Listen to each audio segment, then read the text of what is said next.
আমাদের দেশের লোক 100-র মধ্যে 98% লোক নামাজ পড়ে না, 2% লোক নামাজ পড়ে। কত%?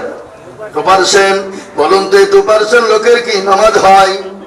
কোন রকম 1% লোকের নামাজ হয়, আর 1% লোকের কিন্তু নামাজ হয় না।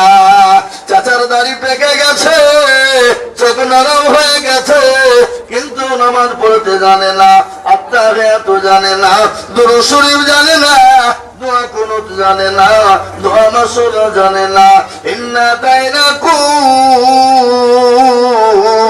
দেখা যায় তার মধ্যেও 20টা ভুল আছে না? এই জন্য বলুন ইন্না তাইনাকুল, তার মধ্যেও 20টা ভুল।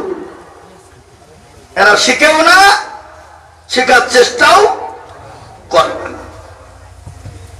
ইমামকে বলে না, হুজুর আপনি তো আমাদের ইমাম সাহেব, আপনি তো নামাজ পড়ার 5 ওয়াক্ত মসজিদের ইমামতি করেন, ও হুজুর একটু দয়া করে নামাজটা ঠিক করে দেবেন, কোরআনটা ঠিক করে দেবেন, দুরূদ শরীফের তাহিয়াতটা ঠিক করে দেবেন।